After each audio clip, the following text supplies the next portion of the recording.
I was expelled from Syracuse University for comments that I posted on Facebook. My name is Matthew Werenczak. I'm from Syracuse University. I was a master's student studying social studies education, and I was taking summer courses to help try to graduate sooner. And one of the courses involved studying or tutoring at a local middle school. I just love sharing my passion of history and the social sciences with kids and having them ask questions and having them talk to you and coming up with ideas and just, it's really cool being able to share, something you like doing with other kids.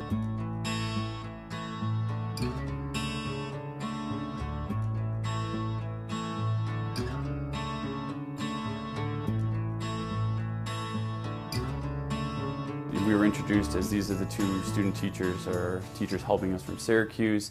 We both happened to be white. We were the only two white people in the room, and then he, almost immediately afterwards makes this comment, about it. The comments that I overheard were, "We need more teachers from historically black colleges," and this offended me, and as well as the other student teacher in the room, as we were the only two white teachers in the room. It just seemed inappropriate considering, that the two student teachers happened to be from Syracuse and a not historically black college. So I went home and wrote about it on my Facebook. I was kind of trying to see if my friends or other peers, classmates would have similar reactions to I have. Maybe I was overreacting. I quoted him, "We need more teachers from historically black colleges." I had one friend comment. He said, "I kind of see where you're coming from. It seems kind of weird." But, it doesn't surprise him. And I was like, "Oh, just making sure we're okay with racism. It's not enough I'm busting my ass, working here, doing this. I suppose I ought to be black as well." And I mean, that's how I was feeling at the time. Again, it was on my own Facebook. I didn't, do it in front of the guy that made the comments. I didn't do it in front of the kids. I didn't do it even in my classroom.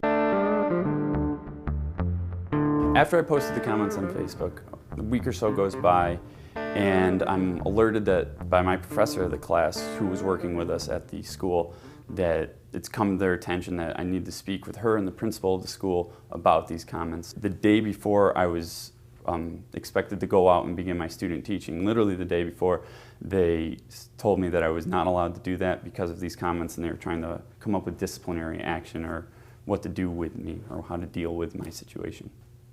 I kind of felt like I was going crazy. I was like, what's going on here? Like, I haven't been charged with anything. I literally just thought it was going to be a slap on the wrist. I was accused of being a racist, anti-immigrant, sexist, these sort of things.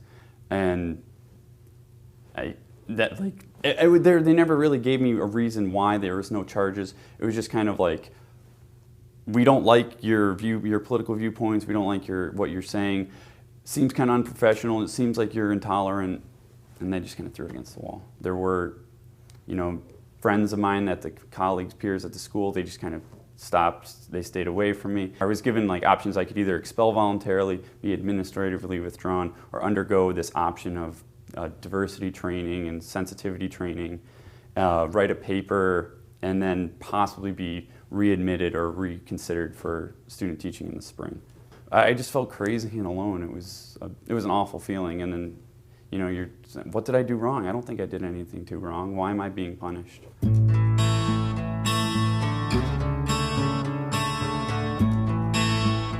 Yeah, after he handed me my punishment, this is the paper that says these are your options. He said, if you go public with this, then you'll be unhireable. No one will ever want you as a teacher. These accusations of racism, etc.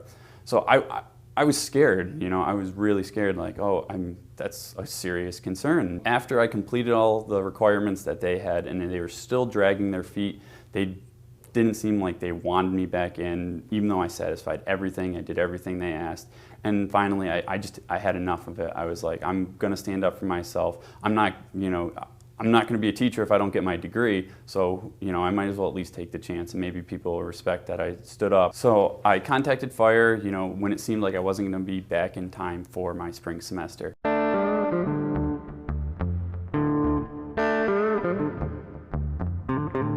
They sent a letter. The university didn't respond to the initial letter, and then so fire, put it on their website, went public with it, like they said they would. After a couple hours of fire going public with it, the university had caved and had said that I was back in the program. They were working on putting me in a placement for the spring, and that we had overreacted by going public with this. They were handling it according to all their procedures. They had made it clear through their months prior that they had no interest in doing right by me. Hours after the fire took the case public, Syracuse University backed down. I was brought back in and later graduated.